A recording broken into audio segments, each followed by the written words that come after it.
Bonjour, aujourd'hui on va aborder un sujet un peu embêtant, les fuites sur les cafetières simples. Donc on va distinguer plusieurs types de fuites. La première, vous avez fait votre café, vous enlevez la verseuse et le café continue de goûter sur la résistance. Dans ce cas-là, c'est votre support filtre qui en fait a été remplacé, c'est le joint de l'anti-goutte, c'est-à-dire le joint qui est tout au fond, en bas au milieu. Ça fait un petit clapet avec un joint et c'est ce joint-là en fait qui avec le temps perd son étanchéité, perd sa qualité et fait fuir le support filtre. Donc lui, si ça fuit de là sans la verseuse, il faut remplacer la pièce. Donc si toutefois maintenant on a une fuite sous l'appareil, en fait on va démonter l'appareil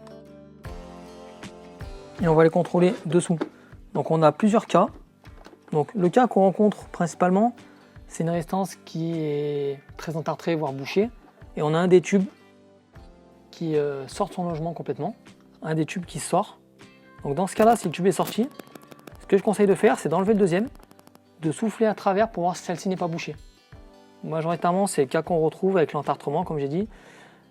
Si vous soufflez que l'air sort de l'autre côté, vous pouvez juste remmancher vos tubes, donc assez loin comme là, ça va toujours assez loin au maximum, ça ne devrait pas bouger. Si toutefois vous soufflez et que l'air ne ressort pas, vous devez impérativement changer la résistance car elle est bouchée et en fait vous n'allez pas résoudre votre problème en remettant le tube. Si les tubes ne sont pas sortis, il faut regarder si vous n'avez pas des traces de fuite sur le tour de la résistance, puisqu'en fait c'est un conduit en U. Et il peut arriver avec le temps que celui-ci se fissure.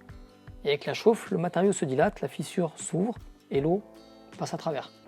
Du coup, vous avez une flaque sous l'appareil. Si il n'y a aucune trace, je vous conseille de démarrer l'appareil, de le tenir un peu en hauteur, de demander à quelqu'un de tenir une lampe et de voir d'où vient la fuite. Ça ne peut pas forcément être visible là, mais vous allez pouvoir voir des petites ébullitions qui vont se créer.